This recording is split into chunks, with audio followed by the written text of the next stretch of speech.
great beauty out of the skill of the dwarf. In this lonely mountain lay an inexhaustible gold mine. Combined with the dwarves' unmatched skill in crafting jewelry, the gems and ornaments they produced were nothing short of exquisite. This made King Thor of the Dwarves the richest ruler in all of Middle-earth. Yet endless wealth also brought Thor ever-growing greed. One day, a dwarven miner discovered the heart of the mountain, the legendary Arkenstone, a symbol of divinely granted kingship. King Thor had the Arkenstone set into his throne to demonstrate his wealth and royal authority. The dazzling gem drew rulers from far and wide, including the great elven king Thranduil. The elven king had another purpose for visiting: to reclaim a diamond necklace that he had commissioned the dwarves to craft using elven gems. But King Thor, greedy and unyielding, demanded an exorbitant price and kept the elven treasure for himself. Furious, the elven king turned and departed. The alliance between their races was broken, and 1,000 years of friendship ended. Perhaps it was because the dwarves no longer honored their promises that their days of glory were short-lived. Suddenly, fierce winds swept through the lands outside the city. Thror's grandson, Thorin, sensed something was wrong and shouted, Dragon!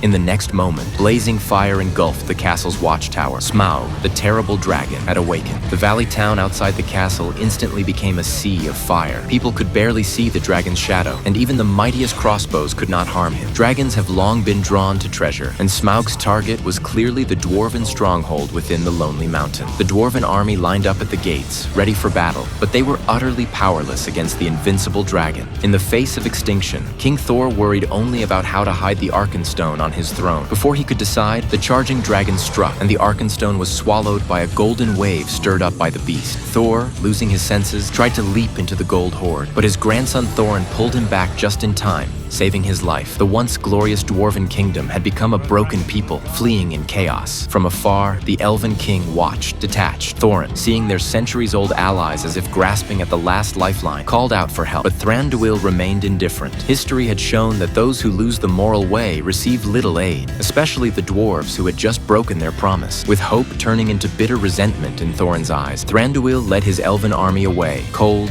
and unmoved. From that day forward, the defeated dwarves wandered the wilderness and eventually split into 7 great clans, each seeking its own path to survival.